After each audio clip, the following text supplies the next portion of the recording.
All right, everyone, welcome in here to Trending Politics Live. My name is Clayton Kearns here from trendingpolitics.com. Hope you guys are all having a really amazing Tuesday, July 28th. Welcome in, everyone. Can everyone please let me know if you guys can hear me and see me well? We're trying out a new setup for this microphone, and I want to make sure that you guys can hear me clearly. So please let me know. And we will get started here in just a second. All right, cool. I'm getting feedback that I am loud and clear. Awesome. Well, hey, everyone. Thank you guys so much. As you guys know, there is a crazy amount of things happening right now in the world of politics. Today, we've got Bill Barr, Attorney General Bill Barr testifying in front of Congress. And tomorrow, we've got Mark Zuckerberg testifying in front of Congress. So today, we're going to be covering a lot of different issues, guys, a lot of different topics. I am so glad to have every single person here. Thank you, everyone in the comments, for all that feedback on the sound. Also, I am going to need feedback as soon as I start playing some videos. I'm going to need feedback on whether or not you guys can hear those videos as well. So, but the first thing I want to talk about is a quick update from yesterday's story. We discussed about the 60-year-old Trump supporter, Burnell Trammell, who was tragically shot and killed in front of his store last week. He was well known for his political beliefs. We still do not have a suspect. However, the Milwaukee Police Department has released a picture of this potential suspect. They posted this yesterday that apparently on the day that it happened, I believe, the believed suspect was wearing this attire here, 6'3", I believe they said 200 pounds. So if anyone, we got a lot of comments over the last few days of people that were local to the area. So if anyone in that area saw this man or saw a man wearing a jacket with red sleeves and a black top, please contact the Milwaukee Police Department because Burnell Trammell needs justice, and we need to spread the word about this. Another thing about Burnell Trammell is that there was actually a GoFundMe started by the local community out there. So we're trying to get our team on it here to post the link to the GoFundMe below. It should be any minute now if it's not already in there. I haven't seen the comments yet.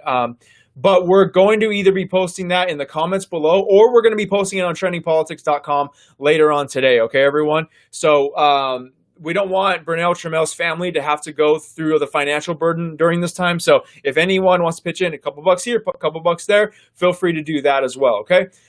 So let's get into this. We have had a whirlwind of a morning with these this congressional testimony with Bill Barr. Wow.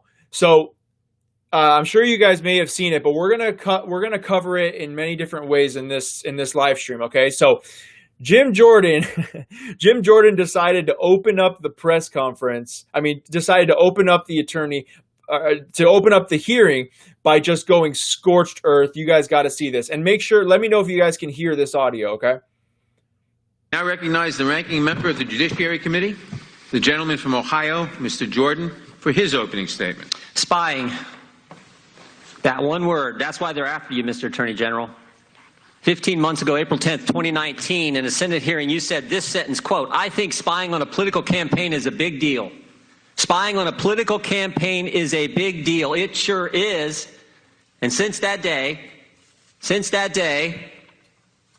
when you had the courage to state the truth, they attacked you. They've been attacking you ever since, every day, every week, for simply stating the truth that the Obama-Biden administration spied on the Trump campaign. 1 year ago, New York Times headline said this. 1 year ago, quote, "FBI sent investigator posing as assistant to meet with Trump aide in 2016. The FBI sent a young lady who used the name Azra Turk to meet Papadopoulos in September of 2016. They sent someone pretending to be someone else to meet a person associated with the Trump campaign. You know what they call that? Spying. 1 month later, October 2016, they used the dossier to spy on Carter Page. The salacious, unverified dossier, Jim Comey's words, not mine. They took it to the FISA court, didn't tell the courts that the Clintons paid for it, didn't tell the court that the guy who wrote the document, Christopher Steele, had already communicated to the Justice Department that he was, quote, desperate to stop Trump from getting elected. And guess what? There were 15 more lies that they told the court. 17 in total. They're outlined by the Inspector General, each and every one of them in his 400-page report. But guess what? Chairman Nadler refuses to allow Mr. Horowitz to come here and testify and answer our questions about the 17 lies the Obama-Biden administration told. All right, so make sure everyone can hear. All right, cool. Everyone here is good. Okay, so weirdly enough, I can't hear it, but I have a contingency plan here, so I'll be able to hear the next video. But I watched that video like 10 times this morning, and it was wild. So Jim Jordan opens up the testimony by saying, hey, illegal spying was done on the Trump campaign, called it out, saying the reason why you're sitting here is because there was illegal spying. And you could almost feel the Democrats squirming in their chairs. I mean, you could almost feel Dr. Nadler or Mr. Nadler saying, oh my God, here we go. But thank God he did it, because here's the biggest reason why I'm glad that he did it, is because this would have not been covered anywhere else. But because these news networks are forced to cover this right now, they're being forced to cover whatever is being said in these hearings. So here is another amazing power move by Jim Jordan, okay? Because he knew that all of these protests, or because he knew that this hearing was going to be live streamed and broadcast, he decided to show the Democrats what's really going on the streets of Portland. On the streets of Portland. And they had to air it. Check this out. Questioning. I want to thank you for defending law enforcement, for pointing out what a crazy idea this defund the police policy, whatever you want to call it, is, and standing up for the rule of law. And frankly, we have a video we want to show that gets right to this point. Can we play? Sorry, everyone. That was the wrong video. Here's the right video. I'm sorry, guys. That was my fault.